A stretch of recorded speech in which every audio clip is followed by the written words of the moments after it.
प्रिय माता पिता, भाइयों एवं बहनों, पास्का काल के चौथे सप्ताह में आप सबों का स्वागत है। हमारे झारखंड के गांवों में एक बहुत सुंदर दृश्य देखने को मिलता है। रोज सुबह जब लोग अपने गाय, बैल, बकरियां लेकर जंगल या चारागाह की ओर जाते हैं तो कई परिवारों के पशु एक साथ घुल मिल जाते हैं। दिन भर वे एक साथ चरते हैं, लेकिन शाम होते ही हर घर का व्यक्ति अपनी खास आवाज से पुकारता है। कोई सीटी बजाता है, कोई नाम लेकर बुलाता है, कोई विशेष शब्द बोलता है। और आश्चर्य यह है कि इतने सारे पशुओं के बीच भी हर पशु अपने मालिक की आवाज पहचान लेता है और उसी के पीछे चल पड़ता है। अगर कोई दूसरा व्यक्ति बुलाए तो वह सहज से नहीं जाते, क्योंकि वे जानते हैं कि यह आवाज अपने मालिक की आवाज नहीं है। आज के सुसमाचार में यीशु इसी अनुभव को हमारे सामने रखते हैं और कहते हैं कि भेड़ें उसकी आवाज पहचानती हैं। वह नाम ले लेकर अपनी भेड़ों को बुलाता है। इसका अर्थ है कि हम जीवन जैसे भी जी रहे हों, ईश्वर हमें जानते हैं और अच्छी तरह से पहचानते हैं। वे हमें लाखों हजारों के भीड़ में भी नाम से जानते हैं। हमारी हर कमजोरी, संघर्ष, दुख, आशा सब कुछ जानते हैं। लेकिन आज समस्या यह है कि हमारे जीवन के चारों ओर बहुत सारे आवाजें हैं, जैसे दुनिया की आवाज, लालच की आवाज, गुस्से की आवाज, बदले की आवाज, निराशा की आवाज। इन सब के बीच प्रभु की आवाज शांत रहती है पर गहरी होती है। वह हमें प्रेम, क्षमा, सच्चाई और धैर्य की ओर बुलाती है।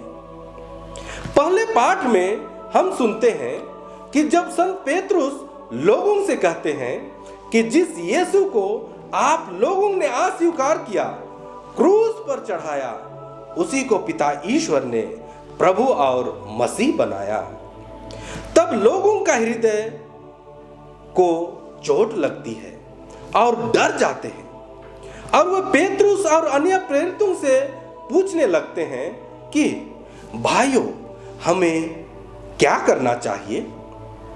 तब पेतरुस जवाब देते हैं कि उन्हें पश्चाताप कर मन फिराव करना होगा, पूर्ण रूप से अपने जीवन का दिशा बदलना होगा।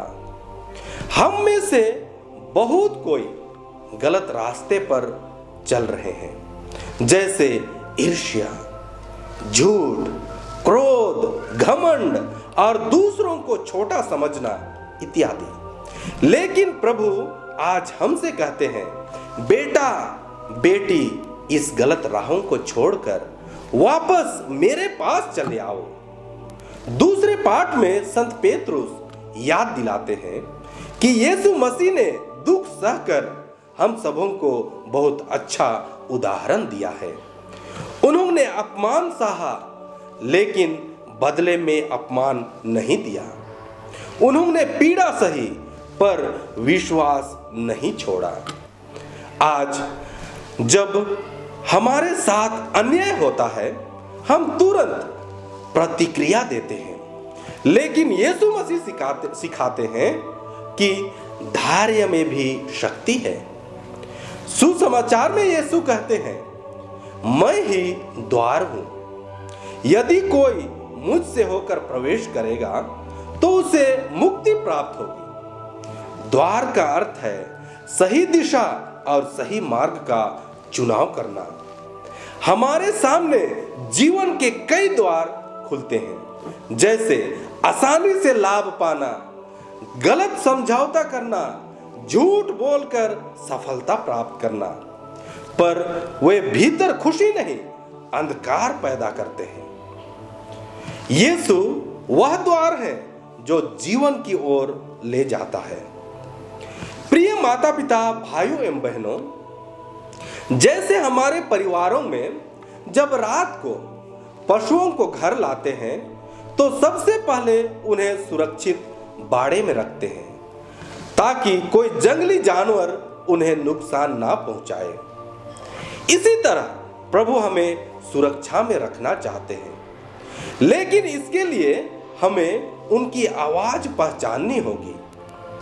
क्या हम प्रार्थना में उनकी आवाज सुनते हैं? क्या हम बाइबल वचन द्वारा उनकी आवाज पहचानते हैं? क्या हम अपने अंतरात्मा में उनकी पुकार सुनते हैं?